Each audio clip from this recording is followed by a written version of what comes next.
My name is Dolores Heinsohn, and I'm the owner of Roadside America. Roadside America started in 1903 when my grandfather and his brother were shooed out of the house by my great-grandmother because they were underfoot in the kitchen.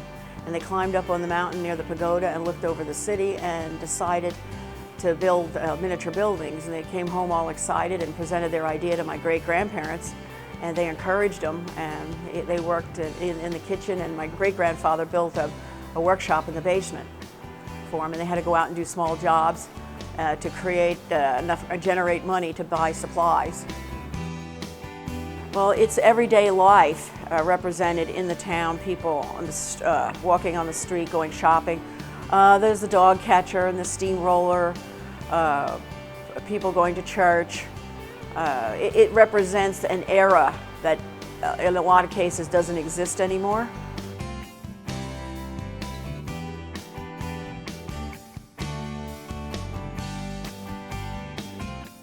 Most people like the buttons, the animation.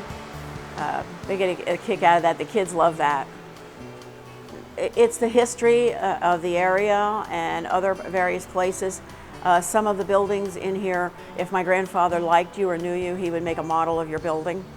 And there's numerous ones in the display that represent that and part of history.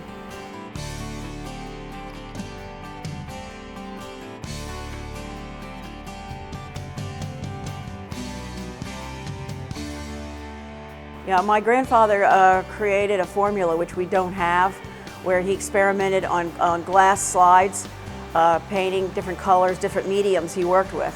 And then he finally figured one out that wouldn't fade but would stay translucent. And all the stained glass windows in the display are hand painted by him, and they've never been retouched. They've just been dusted. We have an artistic restoration fellow, and we have a trained fellow and a mechanical fellow.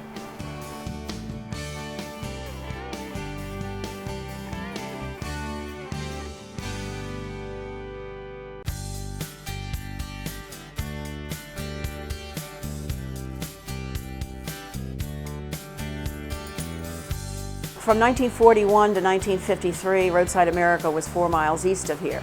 Prior to that, it was around Reading, and he moved here and he was hunting for land because he knew that Interstate 78 was going to be built, and this is before that existed.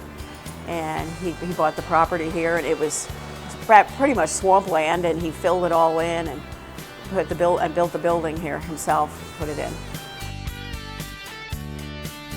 We're located in Shartlesville, Pennsylvania, and we're off of exit 23. What represents here for the history of the place and the area and things, and people like that because it represents times gone, long gone, that people don't, the new generation don't know. Everything, you know, is electronic and digital and all that, and it's a whole new world.